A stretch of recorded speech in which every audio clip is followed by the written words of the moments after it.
good morning.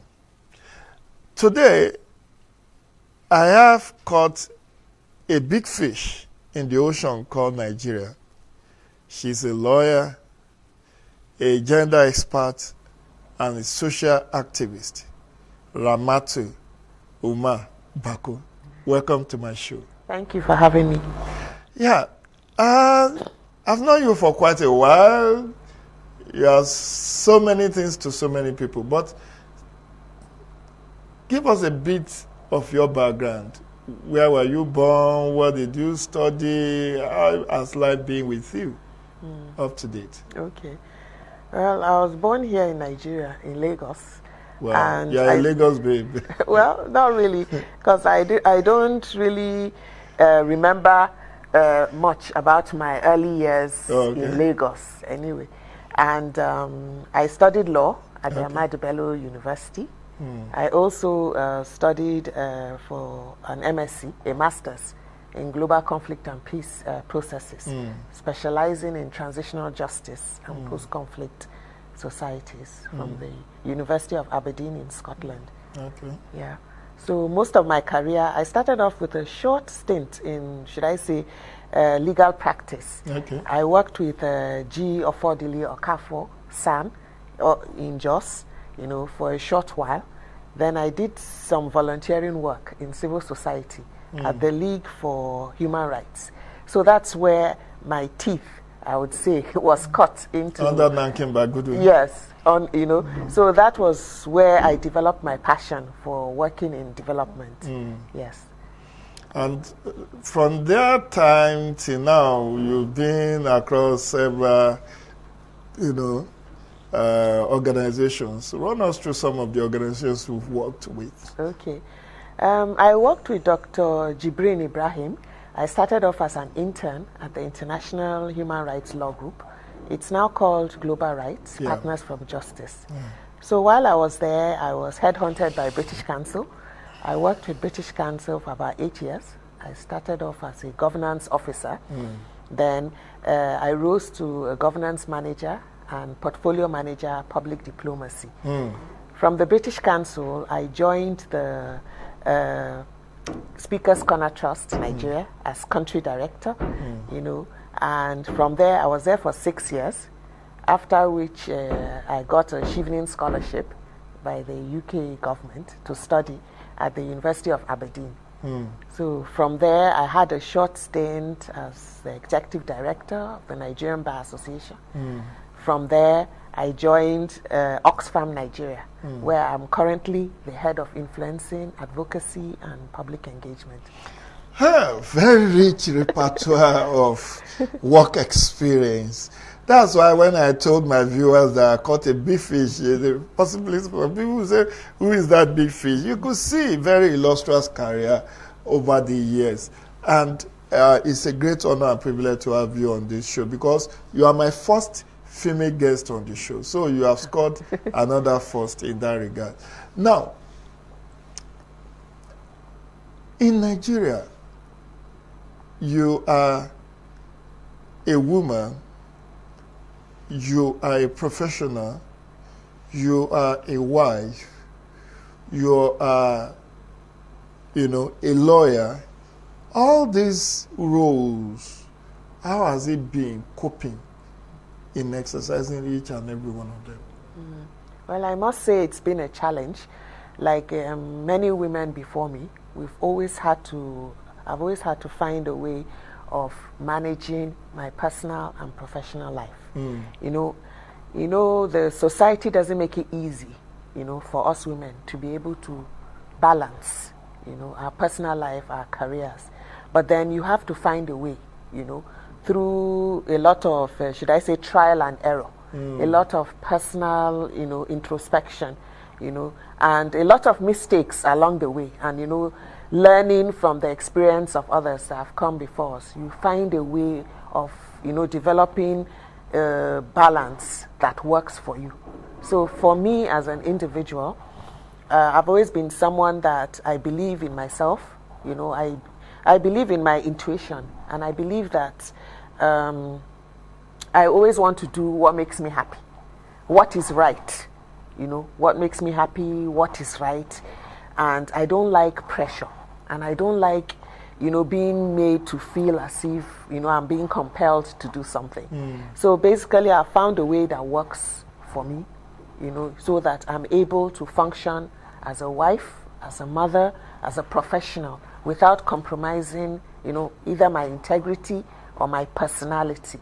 It's not been easy, but I believe it's a continuous struggle one achieves. Because from the different positions I've had over the course of my career, I've realized that you learn from each experience, and there is no experience that is the same.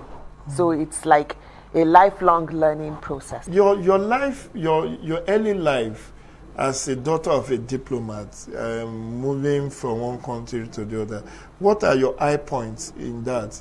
Did you have any memories, of what you think you are missing as an adult who is now living in Nigeria? Well, I think initially, I have always loved to travel, experience new things, visit new countries. And that early experience, moving from country to country, taught me a lot. Like very early on, I experienced racism. Most of the countries we've stayed, like in Australia and maybe in Turkey at that time, my siblings and I were usually the only black people in our schools, on the streets. So we know what it's like to have people pointing at us and staring at us because we looked different. And we also know what it's like, I know what it's like to be treated, in a negative way because of my differences. But then it also helped me to cultivate, like some kind of a shell, a defense mechanism. I say so because I can actually be in a crowd of people and I'm there physically, but I'm not there. I can, like if I'm not happy where I am, I can just transport myself telepathically or psychologically to somewhere else, and I'll have this smile on my face. And you think I'm there, but I'm gone. It helps me. That's what they call absenteeism. Yes, it helps me through very boring meetings, and also to calm myself, in situations that are very difficult. So I've also learned that because I was different in those scenarios, I had to learn how to compose myself, how to sit, because I felt eyes were watching me because I'm different. So people want to see how you behave, how you eat. Sometimes as you are eating, they will be looking at you to see how you are eating, So I learned how to sit in with confidence, to be composed. And I also learned that people are listening to everything I'm saying. They are watching so that they can pick something negative, so that they can use it to fulfill whatever stereotypes or prejudices they have. So that helped me to learn very early on how to compose myself in public. Was there any racist slur at you that stuck in your mind in one of those countries that you've ever been to? Well, I remember an episode in Turkey when we were walking down the streets. Then somebody, they started singing Chocolata, Chocolata. That's chocolate, okay. So they were singing their own version of, let's say, street urchins. Were clapping. I think it was in one of those tourist towns in Turkey that we were visiting with friends and my family, my siblings and my mom and I. And they're just clapping and calling us Chocolata, Chocolata, So it was, it wasn't amusing then, but it was nice in the sense that when we went to stop to buy ice cream, we got it free. They asked us if we wanted the chocolata, and it coincidentally is my favorite flavor anyway. So we got it free. So that was one experience, and then we've had situations where blackie, and stuff like that. So interesting. Now let's come back to your career. You studied law. What motivated you to study law of all disciplines? Well, initially I didn't want to study law. I wanted to be a diplomat like my dad. I actually wanted to join the police and be a detective. Because I read this book, Harriet the Spy. Okay. And I always felt I would be a good detective or a police officer. But a family friend of ours discouraged me from joining the police, even though my mom was a police officer. Oh dear. Yes, but she resigned to follow my dad to foreign service. Oh, okay. You know, so I was really intrigued by the police uniform, and I wanted the idea of investigating things, you know, finding a solution and helping people. I thought I'd be best suited to that position.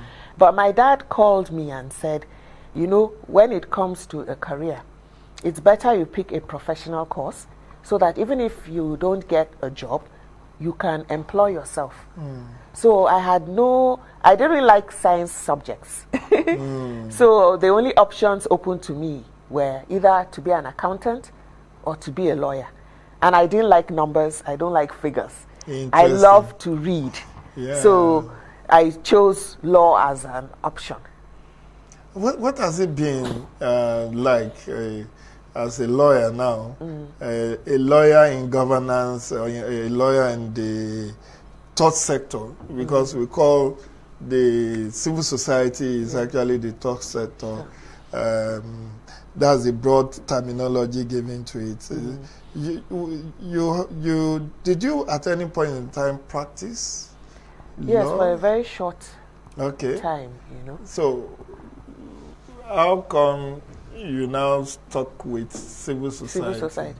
Well, very early on, I became frustrated through the court and chamber attachment while I was in law school. And the short period I had in practice, I realized that our legal system is very slow. And to me, I felt it was very archaic. You can imagine almost 20 years after, at that time, you know, it was very archaic, very slow. It wasn't dynamic. You know, we used to watch Matlock, you know, we used to watch all these other legal dramas. And the reality on ground was so different. You know, sometimes when we went to court in some remote areas, you know, the facilities, the structures on ground, you know, it was very demoralizing to my personality. And I felt that I wouldn't be able to achieve much because this legal system would take years for a case to be adjudicated over. And I wanted results, to see impact, you know, within a short time. Interesting. Now, fast forward that to your stint as an executive director for NBA. What was it like during that short period you worked there? Well, it actually opened my eyes to some of the challenges we had. And but I was actually kind of frustrated by the system because, you know, our people generally, they don't like change. They don't like change. And it's difficult to convince them to change because a lot of people are stuck in their ways. And even though I was able to have some mission visits to the Law Society of England and Wales to, you know, to, like, should I say, I see their system, how their society works, you know, and what I could bring back to Nigeria for us to implement. And I saw that sometimes I always say, sometimes I feel I'm like 20 years ahead of the average Nigerian because my mindset is, you know, very, should I say, far ahead of my generation. And I've always had that feeling because I always tend to see things in a long-term perspective, you know, but it's always so challenging when, you know, working with some of our people, you know, in terms of making things change. They are always like, it won't work here in Nigeria. This is Nigeria. That is abroad. And I keep saying that this is Nigeria, but it can work. All we need to do is tweak it, you know, to align with the realities on ground. So that was generally my experience. But then I also saw the potential we have, because I think Nigeria is the largest, almost like the largest law body in terms of legal luminaries around the world. As of the time I was the executive director, we had like almost 140,000 lawyers that have passed through Nigeria, some of them in other countries as well, but of Nigerian origin. So I saw the potential, and I was like, with so many lawyers around the world of Nigerian origin, doing some great work in other countries, as well as in Nigeria, why is our legal system the way it is? Why does it take so long for cases to be adjudicated over, you know? Why is legal reform so difficult, you know? So those were some of the things I saw that, you know, I felt frustrated about, and I was incapacitated to make change. Yes. Okay. Now let's look at your career path as a development worker. And by this, for the benefit of our viewer, when we say you are a development worker, we are talking of people who work in the civil society space. So now you've put in quite a lot of experience from your days as an intern with Global Rights, then International Human Rights Law Group. I believe that's when my path got crossed with yours when I was executive, the program manager for Electoral Reform Network. But over that time, you've worked with British Council, you've worked with Speaker's Corners Trust, you've worked with, you are working with Oxfam GB. Now, over this period of time, how will you assess the state of Nigerian civil society space? There have been a lot of changes within the civil society space. I have a very unpopular opinion sometimes of the way civil society has progressed. You know, initially when I joined the development world, I thought civil society was an independent body or entity of people that were passionate about social issues and wanted to make a change. But in the course of my engagement over the years, I've realized that some members of civil society are more or less politicians, you know, and it's like they don't really embody what led me into civil society in the first place, in terms of impartiality, integrity, you know, and being passionate about making a difference in people's lives, you know. I do realize that there are so many factors involved, you know, and it's hard to pinpoint what some of those factors are without doing an in-depth research. So I would keep it as my personal opinion that I believe civil society can do more than it's currently doing. On the flip side, I also realize that a lot of the advances we've made in this country in terms of human rights as a result of the work of civil society activists that have, you know, sacrificed their time, their freedom in some cases, you know, to fight for certain causes and to bring to light, you know, certain issues to the public domain for us to discuss. So I would say that civil society is evolving, and you can look at it from a positive or a negative lens depending on where you are seated at a particular time. But I'll also say that every society needs civil society organization, because despite the challenges, a lot of them still aspire for independence.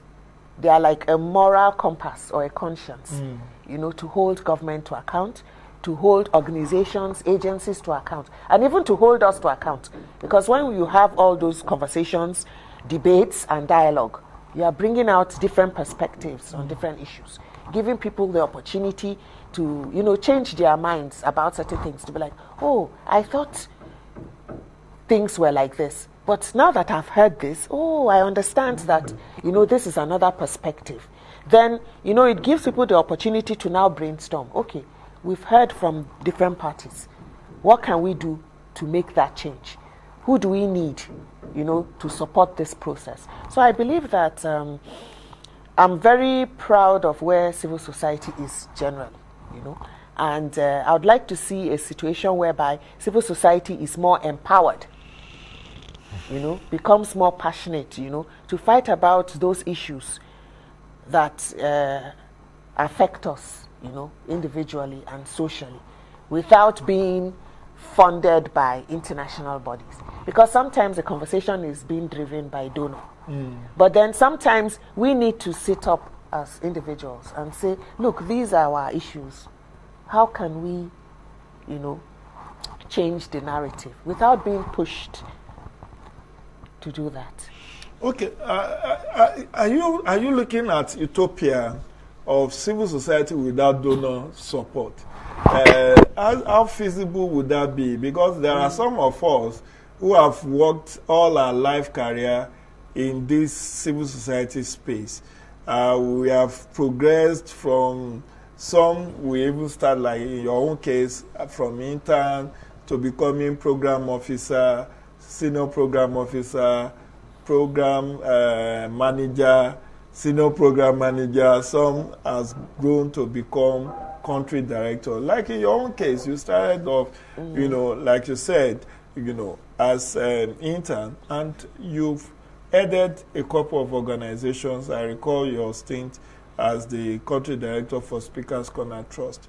So it shows that you can actually pick up a career, a lifelong career in civil society space, depending on what exactly your primary focus is. Sure. So do you still think that we can have a civil society without a donor support? Well, like you said, it's an utopian aspiration. And but the reality on ground is that even the funding pool is reducing. Sure. So even civil society needs to look at other alternatives for them to sustain their passion or their mission, So I have seen the importance of donor funding. I've seen the great work it has done. I've seen how it has supported government and also organizational aspirations, which is commendable. But realistically, as a citizen of Nigeria, we cannot continue to rely on donor funding. What are the alternatives to donor funding for Nigerian civil society space, given the fact that there is no government funding, there is no trust fund for civil society from government, even the foundations are like donors, whether you talk of Dangote Foundation or the Yakubu Gowon or any other foundation for that matter. Somebody must pay for it. There's no free lunch in Freetown.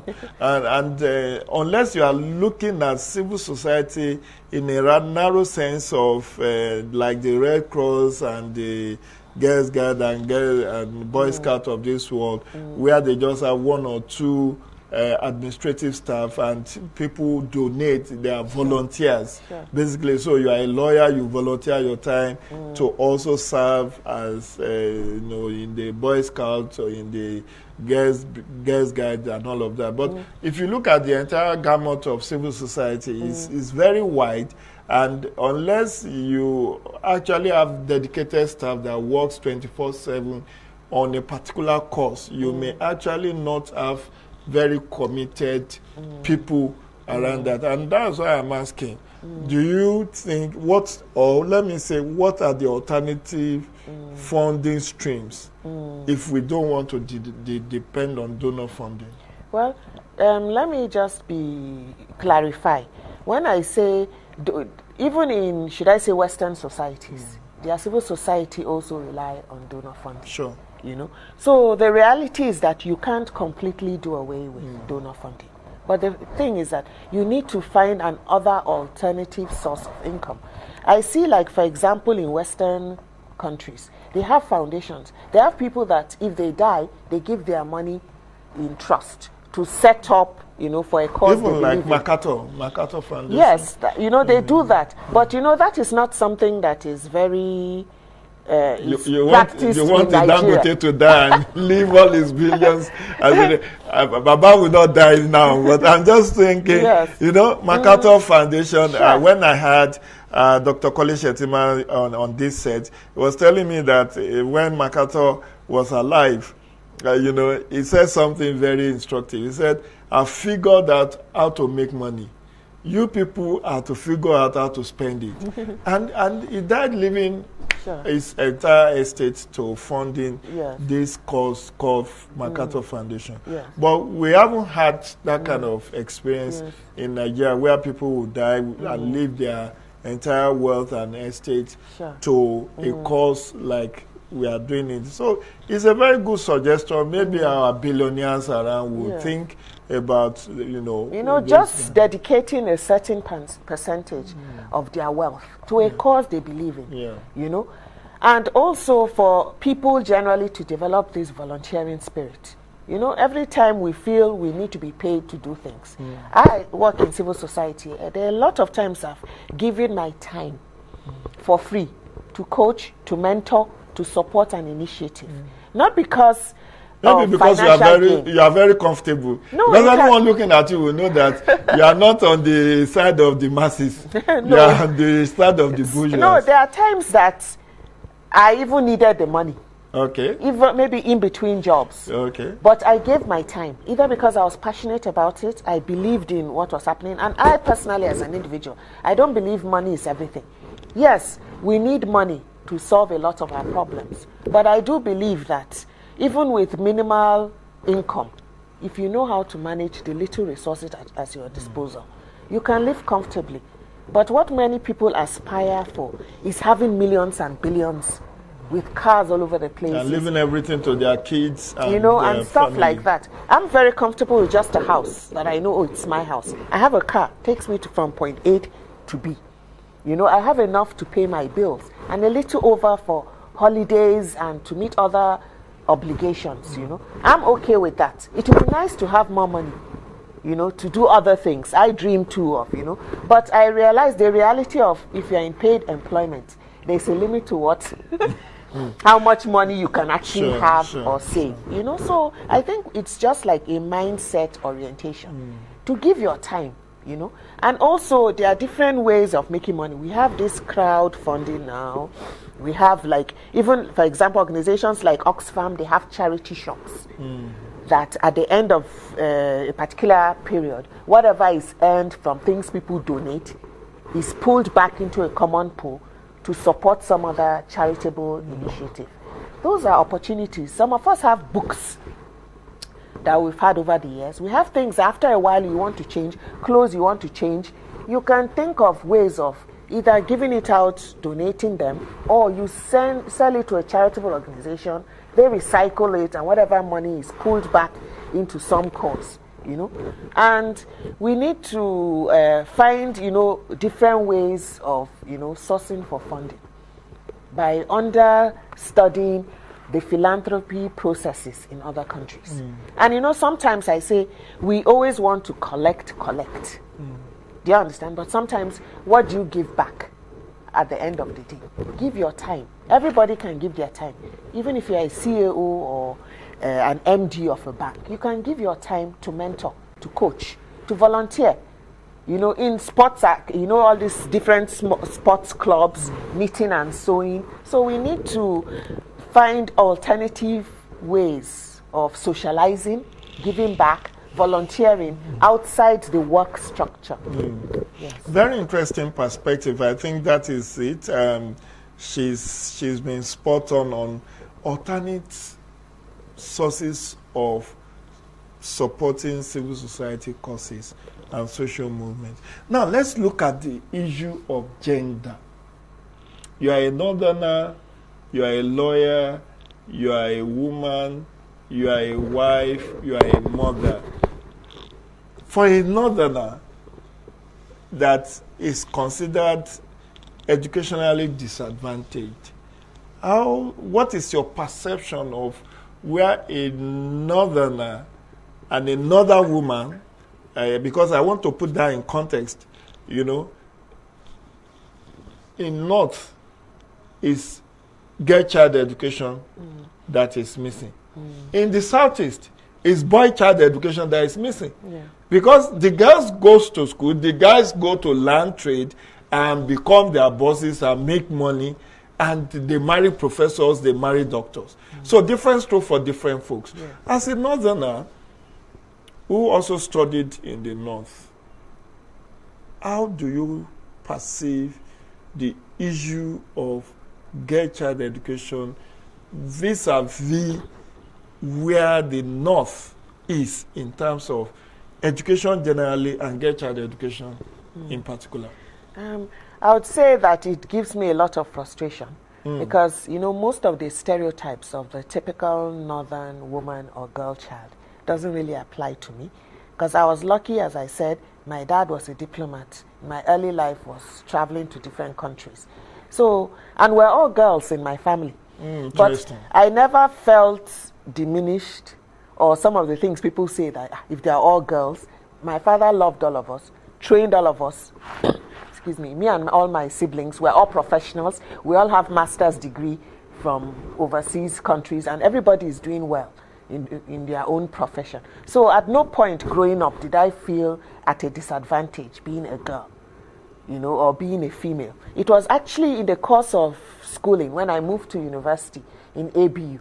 Maybe I was too sheltered, in primary and secondary school. But when I went to ABU, I now started hearing things about, you're not supposed to do this, you are a northerner, but you are a Muslim. And I'm like, it was very strange to me and very stifling, So it actually made me very rebellious.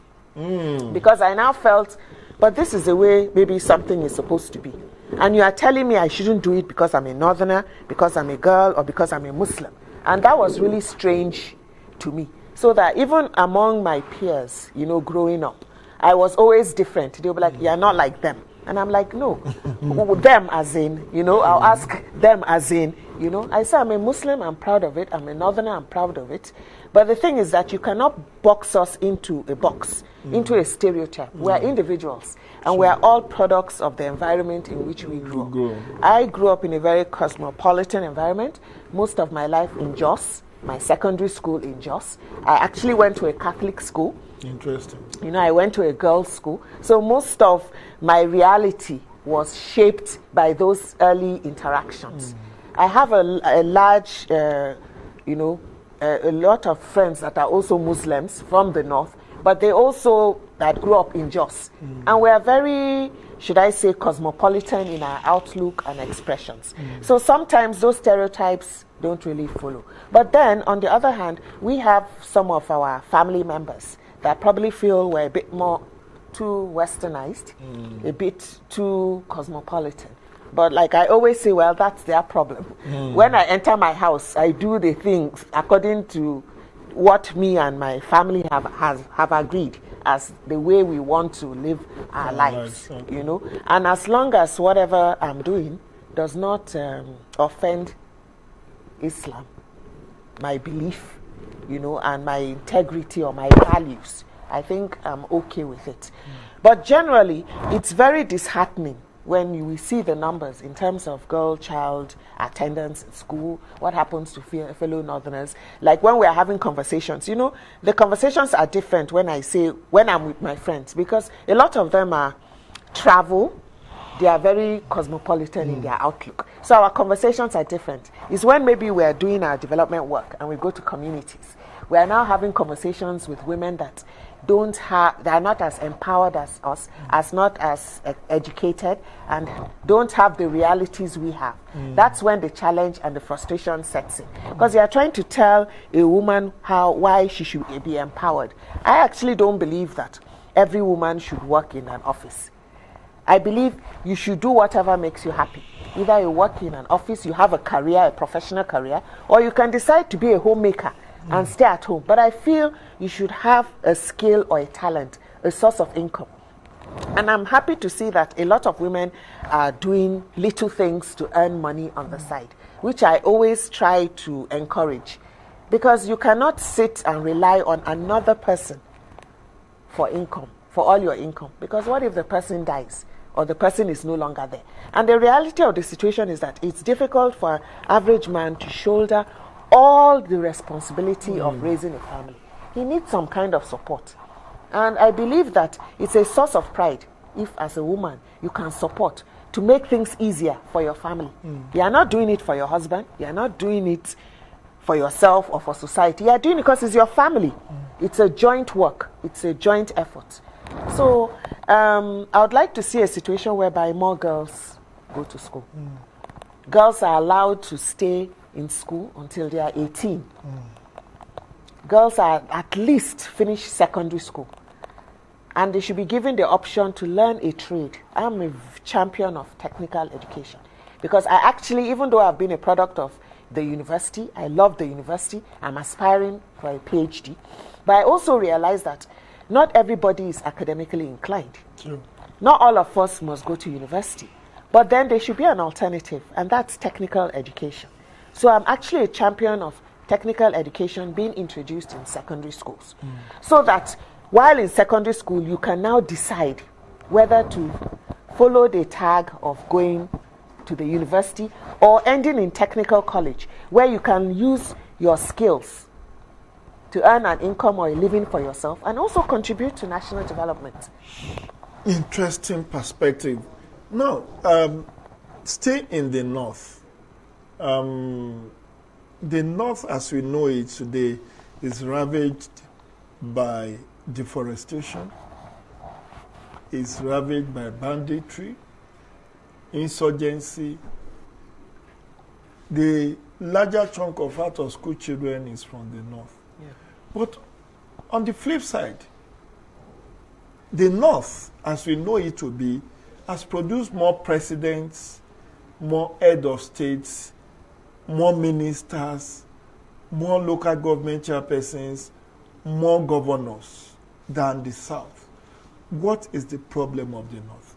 Because as we talk, even with insurgency and insecurity, in the last 5 years, the chief of army staff, the chief of air staff, the national security advisor, the chief of the DSS director general, and almost, if you put the entire security agencies together, if there are 15, 12 or 13 are from the north, including immigration customs. As we speak, the director general, the controller general of Nigeria Immigration Service is from the north. The director general of customs is from the north. Now you have this very, very important personality, including the president of Nigeria currently, running his second term, and this is the former head of state from the north. What then is the problem of the north? Why is the north still having this huge challenge that is threatening the national security and development of Nigeria, in spite of having produced clusters of powerful individuals that you think should be able to turn around the fortunes not only of Nigeria but especially that of the north? I have no idea what the problem is, and I cannot even dare to even prefer any insight into what could be the problem. But I see it as hydra-headed and very complex. And it falls back, I always say, into our culture, our tradition, and our value system. I see the problems we have in Nigeria as being beyond the north per se. I feel Nigeria as a country, at some point we got it wrong. You know, I'm not sure at what point, and I'm not sure why or how things became the way it is. You've identified, certain statistics in terms of, having northerners in politics and everything. I'm not a politician. I don't know so much about politics or the conundrum.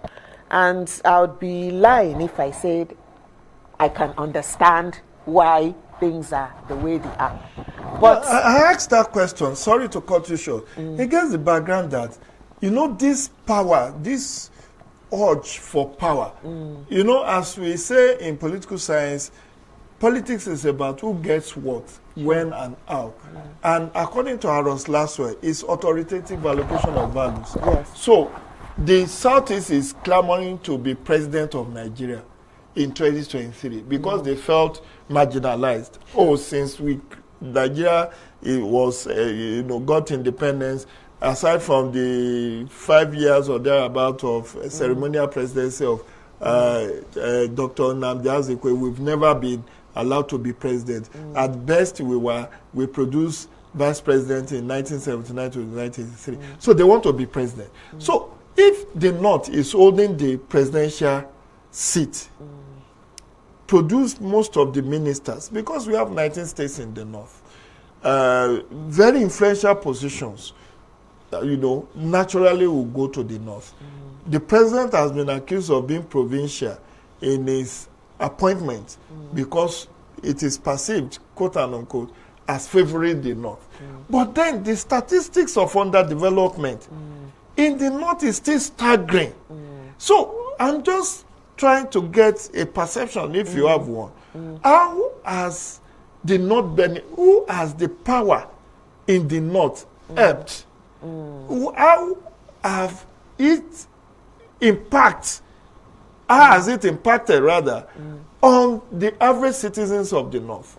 Because whether you talk of rural or urban banditry, insecurity, insurgency, at the time this became a problem, there were governance structures across the North. And you will have expected that, having produced most of the head of state and president of Nigeria, they will have used that power that they hold to impact more on the generality of citizens, so that the North is not essentially backward the way it is. Because even look at these elders-farmers clashes. It's still traced largely to, of course, profiling and, the, what's it called, the stereotype. Oh, it's Hausa, is the Fulani men.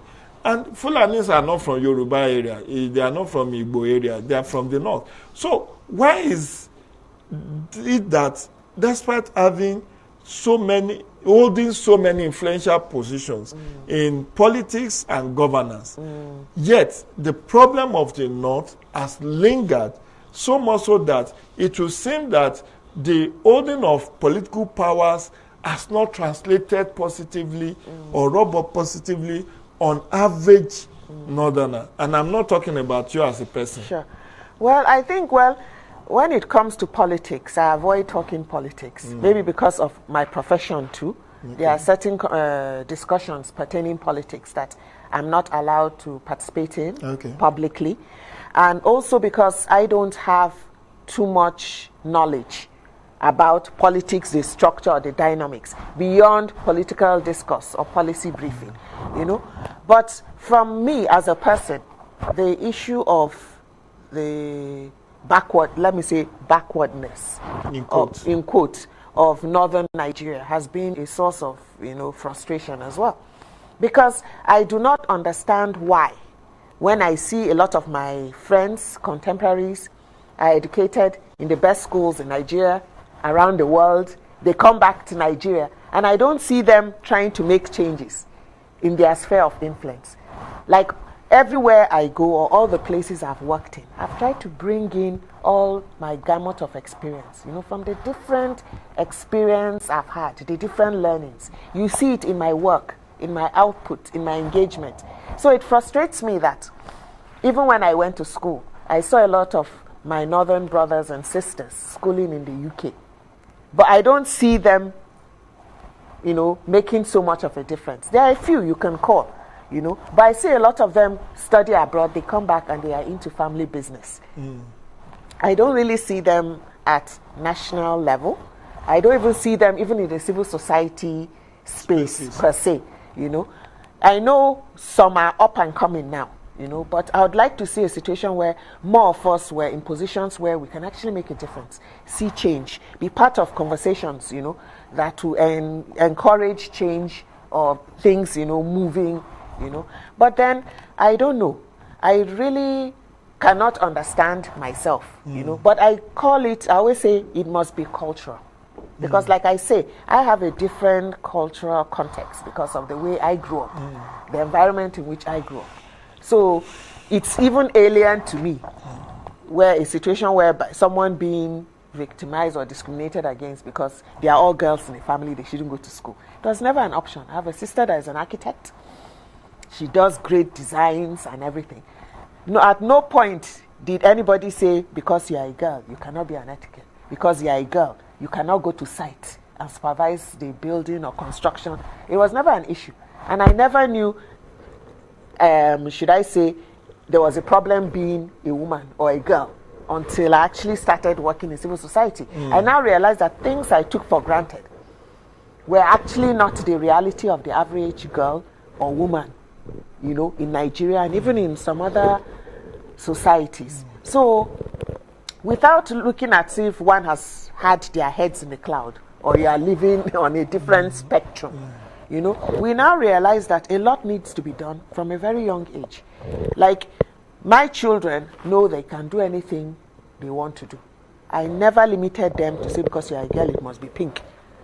You're a girl, you must do. It's nothing like because you're a girl. I've never said that to any of my children. And I never will.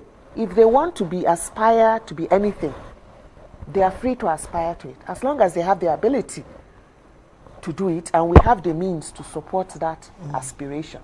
But we have to change our mindset, because patriarchy plays a large role in upbringing of the average person in Nigeria.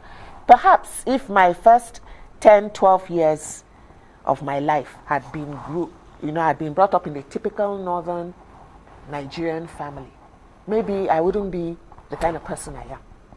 I've had the opportunity of traveling, so I see things. And personally, as a person, I sit down and I observe. I like to learn. Everywhere I go to, I like to learn their culture, learn about them. I study, I read a lot.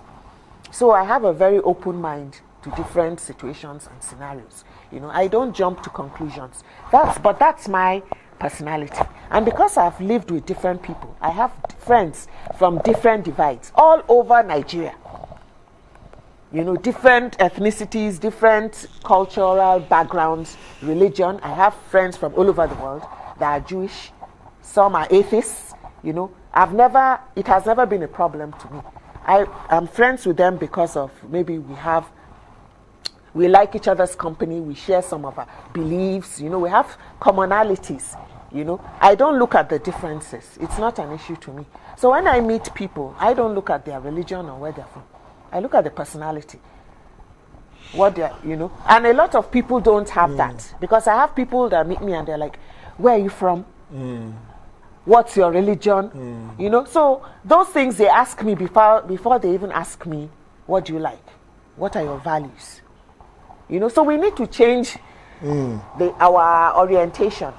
And until we change it, we are still going to be having this problem. And I believe that even if it was not Northerners that were holding political sway, so to speak, whatever faction, you know, they say that I've heard situations whereby somebody from a particular place is maybe governor.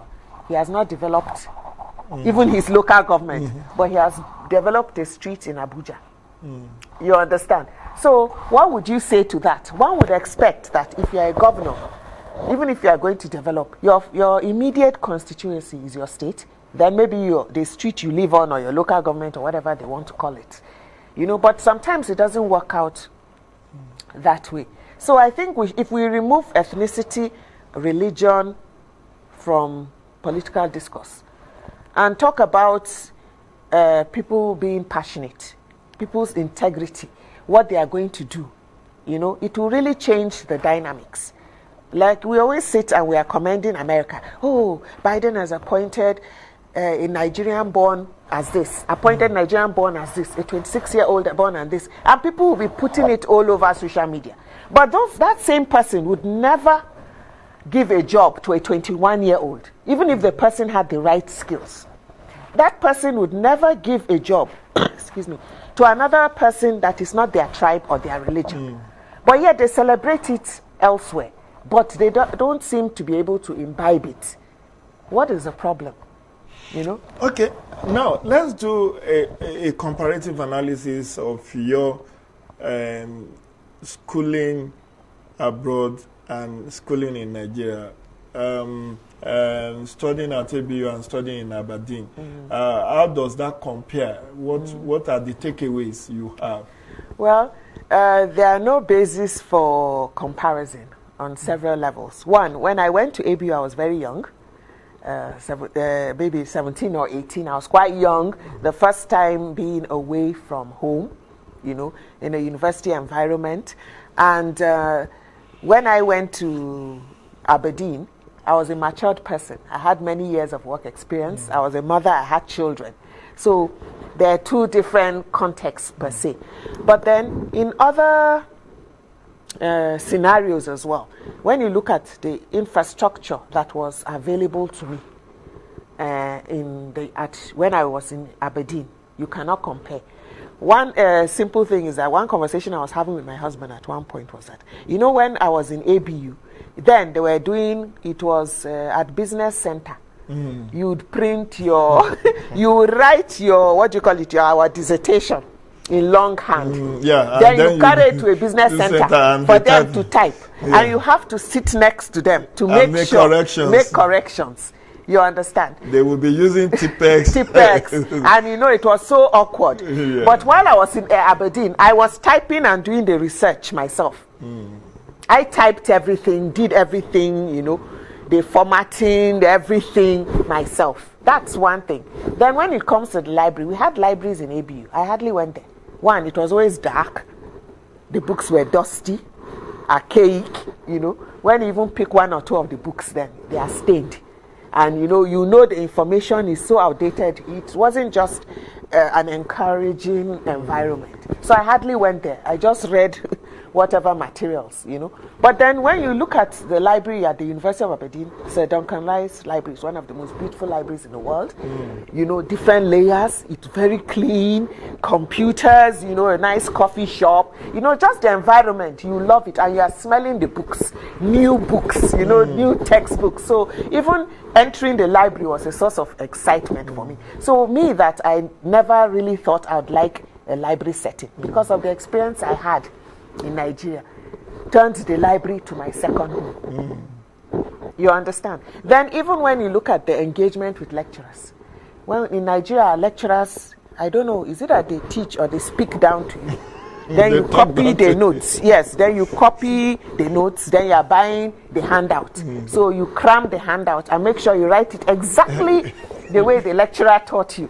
But then in Aberdeen, you have your, the course outline, you read, you come. Then most of the time, the PowerPoint presentations just has few information, just guidance. Then most of the time, you are having conversations. It's not the lecturer talking and you are taking notes. You know, they ask you questions, so you now have to think, you know. And nobody like laughs at you. You say from your own experience. Like even in the class, like some of the students, like in some of my classes, maybe I'll be the only black person, or there are two black people, another person from another, my friend from Cameroon was there. So when we are having certain conversations on issues, like when it comes like conflict or and stuff, they would say from their own experience. I'll say from my own experience. Then we are learning from different countries. So because I also had the development background, I could add some background information to the discourse.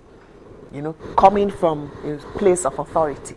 But when I was in ABU, who are you to say anything that contradicts what the lecturer is saying? I know a couple of times I had arguments with some of the lecturers. Maybe I didn't agree with something they said. And it was an issue for me. Do you understand? So, and it discouraged me at some point because I felt, well, since I'm just to read and cram, there is no point even learning, you know. So I just read, like I went to university, I read the law just to pass, get the certificate and go. But when I went for my master's, I was actually learning, you know, and real time about differences, about the conflict in Northern Ireland, in Yugoslavia, everywhere. And I could compare, you know, and make notes. As we round up, give us your high points and low points of your career in the civil society and the entire gamut of your career. Just what are those high points you can't forget? Those things that has happened to you that are very memorable. I would say, well, memorable high points, they've been a lot, but I've been very happy to have experienced civil society from different dimensions. I've worked in a local organization. I've worked in international organizations. I've worked from internship. I progressed. And with that progression, there are learning points. And, you know, the different organizations I've worked with have had different focus, you know, different missions and visions. And I've been able to learn from all that. That has made me who I am, made me more, should I say, open-minded.